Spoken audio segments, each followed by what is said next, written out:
भोर भई भज प्रभु नाम होगा तेरा कल्याण। भज रे भज रे।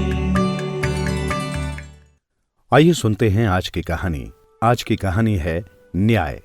एक तोता पेड़ पर घोंसला बनाकर मजे से रहता था। एक दिन वो दाना पानी के चक्कर में अच्छी फसल वाले खेत में पहुंच गया।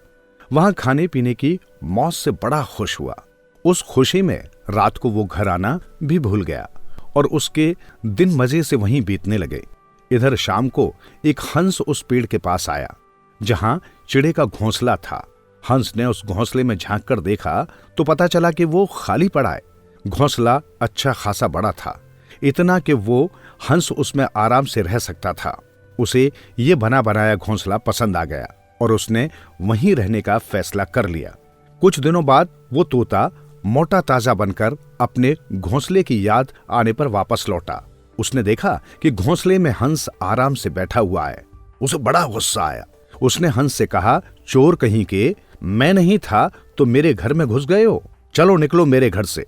जरा भी शर्म नहीं आई मेरे घर में रहते हुए। हंस शांति से जवाब देने लगा, कहाँ है तुम्हारा घर? कौन सा तुम्हारा घर? वो तो मेरा घर है। पागल हो गए हो तुम?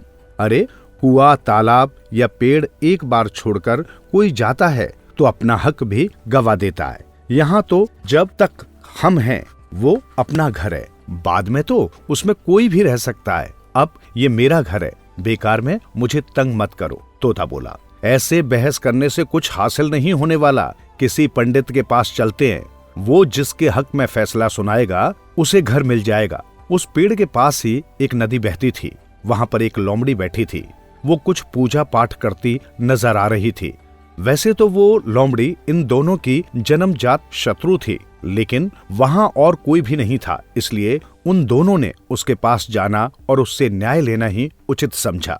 सावधानी बरतते हुए लोमड़ी के पास जाकर उन्होंने अपनी समस्या बताई। उन्होंने कहा, हमने अपनी उलझन तो बता दी, अब इसका हल क्या है इसका जवाब आपसे सुनना चाहते हैं। जो भी सही होगा उसे वो घोंसला मिल जाएगा और जो झूठा होगा उसे आप खा लेना। चतुर लोमड़ी ने कहा, अरे ये तुम कैसी बातें कर रहे हो? हिंसा जैसा दूसरा पाप नहीं इस दुनिया में। दूसरों को मारने वाला खुद नरक में जाता है। मैं तुम्हें न्याय देने में मदद करूंगी, लेकिन झूठे को खाने की बात है तो वो मुझसे नहीं हो पाएगा। मैं एक बात तुम लोगों को कानों में कहना चाहती हूँ, जरा मेरे करीब आओ तो। हंस और तोता खुश हो गए। अब फैसला होकर रहेगा और उसके बिल्कुल करीब गए। फिर क्या, करीब आए हंस को पंजे में पकड़कर मुंह से चिड़े को नोच लिया। दोनों का काम तमाम कर दिया। अपने शत्रु को पहचानते हुए भी उस पर विश्वास करने से हंस और तोते को अपनी जान गंवानी पड़ी।